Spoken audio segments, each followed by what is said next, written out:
Hello friends, मैं सी संगीता और आप देख रहे हैं टैक्स फ्री ग्लोबल। आज हम डिस्कस करने में जा रहे हैं सेक्शन 194 क्यू, जो कि फाइनेंस बिल 2021 में इंट्रोड्यूस हुआ है।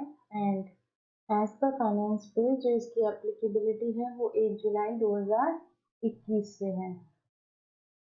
ठीक है, तो क्या है ये सेक्शन 194 क्यू, हम डिटेल में डिस्कस कर लेते हैं। Any person being a buyer who is responsible for paying any sum to any resident, here in this section referred to as the seller, for purchase of any goods of the value or aggregate of such value exceeding rupees 50 lakh in previous year shall at the time of credit of such amount or at the time of payment by any mode, whichever is earlier, deduct an amount equal to 0.1% of sum exceeding rupees 50 lakh as income tax. तो section कहता है कि buyer अगर 50 लाख से ज़्यादा की goods जो है वो परचेज कर रहा है रेजिडेंट सेलर से, तो at the time of payment और क्रेडिट विचएवर इज अर्लियर, उसको जो है 0.1% का टीडीएस डिडक्ट करना है 50 लाख से ज़्यादा के अमाउंट पर। तो कब टीडीएस डिडक्ट करना है, टाइम क्या रहेगा, time of deduction of TDS under section 194 Q at the time of credit of such sum or at the time of payment thereof by any mode whichever is earlier। तो payment या credit जो भी earlier है उसमें से तब उसे TDS deduct करना है। तो यहाँ पर जो है बायर कौन है, buyer means a person whose total sale, gross receipt or turnover from the business carried on by him exceed 10 crore during the financial year immediately preceding the financial year in which the purchase of goods is carried out। तो अगर मान लो जैसे 1 जुलाई 21 से इसकी applicability होती है, तो 20 और 21 की जो टर्नओवर है बायर की वो 10 करोड़ से ज़्यादा है, तो वो जो ये सेक्शन जो है उस पर एप्लीकेबल हो जाएगा। बट जो सेंट्रल गवर्नमेंट है वो नोटिफाई कर सकती है कि कुछ पर्सन्स को स्पेसिफाई कर सकती है जिस पर ये सेक्शंस एप्लीकेबल नहीं होगा। Where any sum is credited to any account, whether the card suspense account or by any other name in the books of accounts of the person buyer, मतलब buyer अगर अपनी books में suspense या किसी और नाम से रिकॉर्ड कर लेता है, liable to pay such income, such credit of income shall be deemed to be the credit of such, तो वो माना जाएगा कि वो सेलर को ही क्रेडिट कर रहा है और जो प्रोविजन है इस सेक्शन के वो अप्लाई हो जाएंगे, मतलब उसको टीडीएस डिडक्ट करने की लायबिलिटी अराइज हो जाती है। तो exception to TDS deduction under section 194 Q, इसमें कुछ एक्सेप्शंस दी गई हैं, तो वो क्या है exception. The provision of this section shall not apply to a transaction on which tax is deductible under any provision of the act। मतलब income tax के किसी और सेक्शन में अगर टीडीएस डिडक्ट हो रहा है तो इस सेक्शन में टीडीएस डिडक्ट नहीं होगा। And tax is collectible under provision of section 206C, so other than the transaction to which subsection 2061H applies। मतलब अगर या सेलर जो है टीसीएस कलेक्ट कर रहा है देन भी सेक्शन एप्लीकेबल नहीं होगा, बट अगर 206C1H है तो उसको यहाँ एक्सक्लूड कर दिया गया है।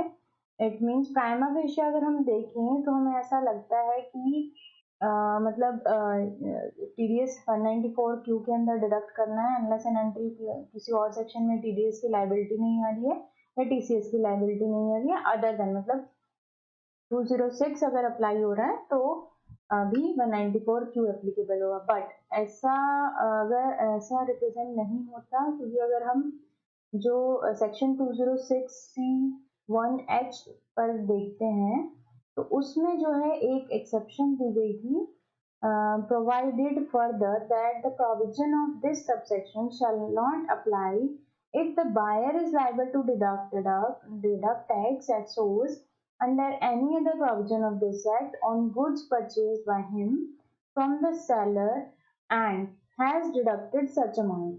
It means कि अगर किसी और प्रोविजन में टीडीएस की लाइबिलिटी अराइज हो रही है तो 206C1H में नहीं होगी.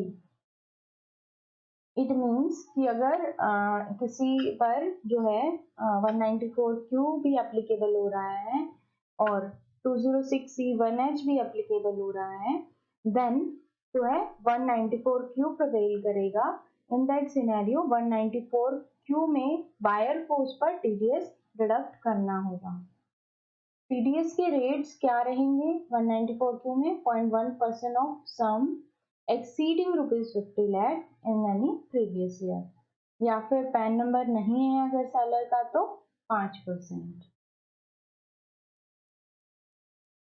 It implies that on a transaction a TDS or TCS is required to be deducted under any other provision, then it would not be subjected to TDS under this section.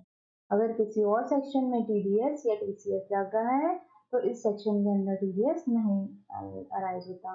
But however there is one exception to this rule is that if on a transaction TCS is required under section 2061H as well as TDS under this section, then on that transaction only TDS under 194Q shall be deducted. जैसे कि हमने आपको पहले भी बताया कि अगर दोनों ही सेक्शन एप्लीकेबल हो रहे हैं तो टीडीएस डिडक्ट करना होगा 194Q में. Non compliance of section 194Q ये तो है ही कि अगर जो है डिसअलाउंस हो जाती है अगर आपने टीडीएस डिडक्ट नहीं किया है तो 30% ऑफ द जो वैल्यू ऑफ ट्रांजेक्शन है जिस पर आपको टीडीएस डिडक्ट करना था वो डिसअलाउड हो जाता है. तो इसके अगर आपको कुछ एग्जांपल्स हम बताएं तो एग्जांपल हम एक बार देख लेते हैं 2-3. तो अगर यहाँ पे जैसे सेलर की टर्नओवर 9 करोड़ है, बायर की टर्नओवर 15 करोड़ है, तो इस in that scenario as the buyer की टर्नओवर जो है 15 करोड़ है, 10 करोड़ से ज़्यादा है तो 194Q एप्लीकेबल हो जाता है. तो बायर को जो है लाइक यहाँ पे ट्रांजेक्शन का अमाउंट 55 लाख है तो उसे 5 लाख पर 0.1% जो है टीडीएस डिडक्ट करना होगा बायर को. नेक्स्ट एग्जांपल में अगर सेलर की टर्नओवर 15 करोड़ है, बायर की 9 करोड़ है, देन सेलर पर एप्लीकेबल हो जाता है 2061H, तो उसे जो है टीसीएस कलेक्ट करना होगा 55 में से 50 छोड़ के, तो 5 लाख पर उसे जो है 0.1% टीसीएस कलेक्ट करना होगा. और अगर दोनों की turnover like in scenario 15 crore है, देन सेलर पे 206C1H एप्लीकेबल हो जाता है, बायर को 194Q एप्लीकेबल हो जाता है. और अब यहाँ पे जैसे ट्रांजेक्शन का अमाउंट 55 लाख है तो अब दोनों में से कौन सा सेक्शन प्रिवेल करेगा? 194Q. इट मीन्स बायर को जो है टीडीएस डिडक्ट करना होगा 0.1% ऑफ 5 लाख. और दोनों के पास अगर पैन नंबर नहीं है, लाइक सेलर का पैन नंबर नहीं है बायर के पास, तो जो रेट रहेगा वो टीडीएस का वो 5% हो जाएगा. बट अगर बायर का पैन नंबर नहीं है सेलर के पास, देन वो रेट ऑफ टीडीएस जो है वो 1% रहेगा.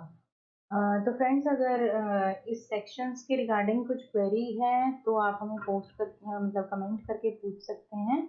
इसके अलावा बोर्ड की तरफ से कुछ इसकी सेक्शन को एप्लीकेबल करने के लिए मे भी गाइडलाइंस इशू हो सकती हैं, तो वो गाइडलाइंस आएंगी तो शायद क्लैरिफिकेशन और ज़्यादा हो जाएगा इस सेक्शन का. तो अगर आपको हमारी वीडियो अच्छी लग रही है तो आप इसे लाइक और शेयर ज़रूर करें और हमारे चैनल टेक्सट्री ग्लोबल को सब्सक्राइब कर लें ताकि हमारी वीडियो जो हैं आप तक पहुंचती रहें और आप हमारी वीडियोस से जो है जानकारी लेकर के इनका लाभ उठा सकें. Thank you friends.